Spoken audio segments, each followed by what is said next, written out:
Hey guys, welcome back to another video. It is Lydia. Thanks for joining me, and I am here with Kristina, who owns Madden Therapy Solutions. Why don't you introduce yourself just a little bit and let us know what you do? Sure.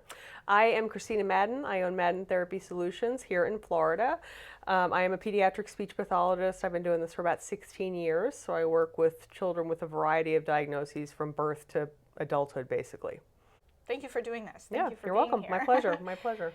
So hopefully we're going to get some insight on how to work with children while we're babysitting that may be on the spectrum. So the reason that I wanted to do this, not only have people, my subscriber base, have asked me to do this, but I was thrown into a situation that was not the greatest when working with a child with autism. I didn't know. Going into the house, I didn't know she was on the spectrum, and she was nonverbal at the time, or she still is. But at the time, nobody informed me until 2 minutes of them walking out. Like 2 minutes before they left the house, they threw it on me and walked out. She was 6 years old and the same size as me, and I had no idea what I was doing. I've never had experienced that before, and it felt I felt frustrated because I didn't know how to communicate with her, and she must have felt frustrated because she had no idea how to communicate with me.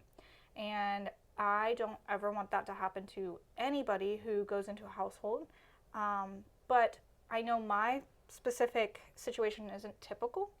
However, there are ages of 2 to 3 year olds that we may work with that mom and dad might be in denial or don't know the signs or haven't seen or went down that route to do some testing. So how, as babysitters, I know it is not our job to diagnose. There's no reason for us to ever tell a parent or notify a parent of anything, but what are some questions that we can ask to help us prepare to work with a child? Well, first of all, in the situation that you were put in an ideal world, that would not happen. Yes. First and foremost, just because it's unsafe. So, and for several reasons, especially with a child who's nearly your size, that could be dangerous for you, especially in the case where the child's nonverbal. If the child had a real issue, medical or otherwise, they have no way to communicate that with you or their own basic wants and needs, and you were not, unfortunately, informed of any ways to communicate with the child. You know, for example, if a child's nonverbal, some of them use signs, some of them use pictures, some of them point. You know, they all have different, some of them bring you along. So every child has different ways of communication. So ideally, you would be informed of that. If, you know, if you were put in that situation, what I would say is if you had the opportunity, I would tell the parents, you know, you don't want to cancel on a child, as you said. But you would, I would say, for just to be a, you know, responsible babysitter, I would say to the parents, for example, just there are a few things before you leave that I need to know for safety. You know, how does your child communicate? You know, how do they best show you what they want and need? Are there any special dietary restrictions? Some of these children are on special diets. Some of these children with special needs have trouble with emotional regulation, meaning they can get upset very easily. It's hard for them to calm down. So you might want to know, you know, if your child gets upset, how do you make them feel better? What can help calm them down? Okay. Would they have some issues with transitions as well then? Definitely, they can. And I would ask the parents that, because not every child does. But children with special needs, and especially children on the autism spectrum, do much, much better, generally speaking, when they know what's expected and what's coming. So transitions can be a very hard time for them. So they might have trouble, for example, when the parent leaves. Yes. Or if you were bringing them somewhere. If you were, you know, let's say you were a mother's helper, you were around for a bigger part of the day and you were going to bring them to the park. So I would ask them about, you know, how does your child do with transitions? A lot of children, especially on the autism spectrum, but really any child with communication or other delays, really can benefit from a visual schedule. So I like to use a picture schedule a lot. Gotcha. This is something, even as a babysitter, that you guys could have kind of in your arsenal and bring with you anywhere you go, because really with any child this works pretty well. Yeah. But especially with a child with limited communication abilities, if they can't tell you, if they don't understand something, if they don't like something, etc., that can lead to frustration, upset, it's tough all around. Yes. So I like to I have a bunch in the office here. For example, I'll laminate like a sheet of construction paper and put some Velcro on it, and then I'll make some basic pictures. Picture of food, picture of a cup, picture of the potty, Yep. picture of a park, maybe picture of a TV. So some basic, picture of a book, basic wants and needs, maybe some pictures of toys, so that they can know what's coming next, so that you can essentially really easily show them without getting too wordy what to expect. That tends to help with transitions. Okay. I think one other really nice way to utilize it is as a babysitter, you can also do it with the child. Children, whether typically developing or not, like to have control. They're going to seek independence wherever they can. So I like to give, even children who are delayed or not neurotypical, on whether it's autism or not, I like to have them as a part of the equation and part of the decision making. Yes. So if you've got something like that, like a visual schedule, you can sit down with them. What should we do first? And then what? And then what? And have them help you choose if it's something that can be chosen. Yeah, obviously, absolutely. mealtime's got to happen, if bath time's got to happen.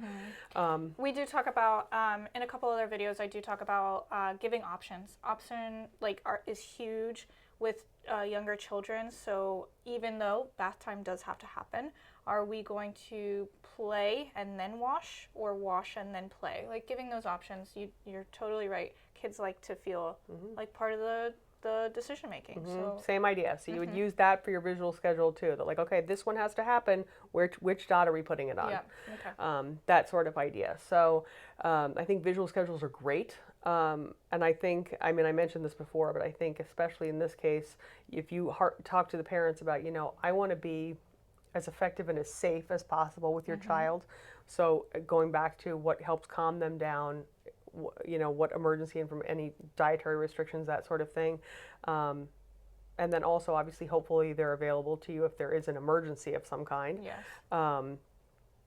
And then I think just so you're kind of prepared, some kids, for example, when I talk about what helps calm the child down, some children, it's very common for children on the autism spectrum to have sensory issues and special sensory needs. Some are what they call sensory seekers, and some are sensory avoiders. So some kiddos on the spectrum don't like to be touched, it's too much for them. Yep. They're very tactily defensive, touch defensive. So whereas some are sensory seeking. So for example, if I have a child on the autism spectrum that is very upset or having a tantrum, if I give them a tight squeeze, a bear hug, that can really help. I had one kiddo who loved to shove himself into the cubby in his school because he liked the pressure of the cubby. One of my other patients really calms down when I scratch her arms. So every child's different. So I think it's really important to be armed with just the more information, the better. Yeah. And if it's a child you're going to see again, or for example, if let's say that you gain a reputation for being a babysitter who's really talented and works well with children with special needs, I think it would be really helpful for your own knowledge to have like a notebook where you're essentially taking some of these notes, because every child is so different. Yes. There's no cookie cutter approach, Absolutely. whether a child is typically developing or not. So I think if you kept your own little notes on, special diet concerns, some of these kids are dairy-free, gluten-free, whatever, so that way you can kind of arm yourself going in, so hopefully you're not in a similar situation. Yes. As babysitters, where or what can we do to find more resources on this subject? So honestly, I would say community-based resources are really helpful. So a lot of what I've learned, obviously I learned in school, a lot of school, but also through experience and hands-on. A book can only teach you so much. So there are programs out there that can be helpful, but I think as far as your role as a babysitter, it doesn't have to be that formal. So I think one of the most helpful things in that case would be experience. So couple examples. I would get for example, on social media, especially on Facebook, there are a lot of local support groups. So, for example, here in Florida, there's a group called Special Needs Parenting in Tampa. Or South Tampa Special Needs Support Group, something like that.